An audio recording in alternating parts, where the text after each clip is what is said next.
જય શ્રી કૃષ્ણ. કેમ છો બધા? મજામાં? ભગવાન હવને મજામાં રાખે. તો એક થોડાક દિવસો પહેલાં મેં એક વિડીયો મૂક્યો તો એમાં મેં કીધું હતું કે દીકરીઓ દેવની દીધેલી હોય છે પણ દીકરાઓને તો માંગીને લેવા પડે છે. તો એમાં મને એ ભાઈએ કોમેન્ટ કરી હતી.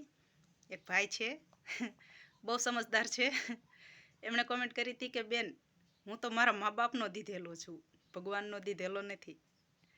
એટલે એ ભાઈને પણ કહેવું છે અને ઘણા લોકો એમ કહેતા હોય છે કે ભગવાન એટલે શું, કેવો હોય ભગવાન, કોણે ભાળ્યો ભગવાન. પણ જે એવું કહેતા હોય ને કે ભગવાન કોણે ભાળ્યો, ભગવાન કેવો હોય, તો એ લોકોને તો ખાસ એટલું કહેવાનું છે કે ભગવાન માથામાં મોરપીંછ લગાવી અને હાથમાં વાંસળી પકડી અને આવે તો જ ન મનાય કે આ કૃષ્ણ ભગવાન છે એમ. કે ગળામાં શેષનાગ લટકાવી અને માથામાં ચંદ્ર લગાવીને આવે તો ન મનાય કે આ શંકર ભગવાન છે.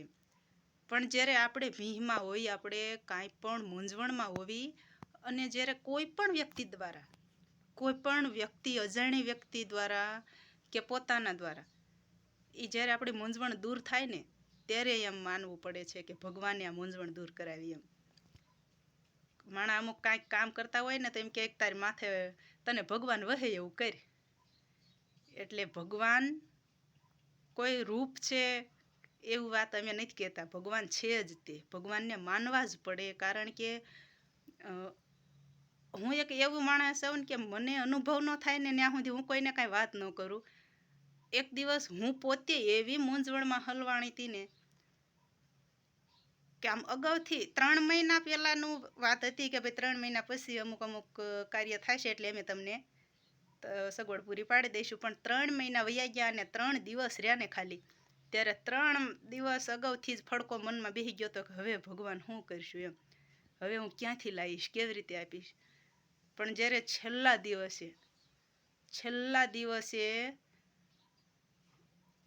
એ માણસ, એક ભગવાન રૂપી માણસ આવ્યા અમારી વાડીએ અને જે પ્રકારે અમારી મદદ કરીને ત્યારે મારે માનવું પડ્યું કે એ ભગવાન જ પોતે એના આત્માની અંદર વસ્યા અને એ ઠેઠ અમારી વાડે લગી આવ્યા.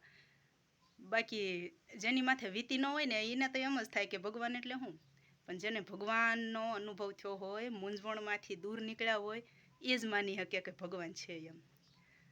અને પાટણ જિલ્લો અને ગામ સોઢવ, ત્યાંના હાર્દિકભાઈ રાવળ છે એમ કહે છે કે બેન કોમેન્ટ કરી હતી ભાઈએ.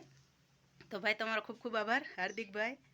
જો પાટણ, સિદ્ધપુર પાટણ અમે આવેલા છીએ, અમે જોયેલું છે. પણ સોમનાથ પાટણ હોય તો આપણે જોયેલું, પાટણ નથી જોયેલું, સોમનાથ જોયેલું છે.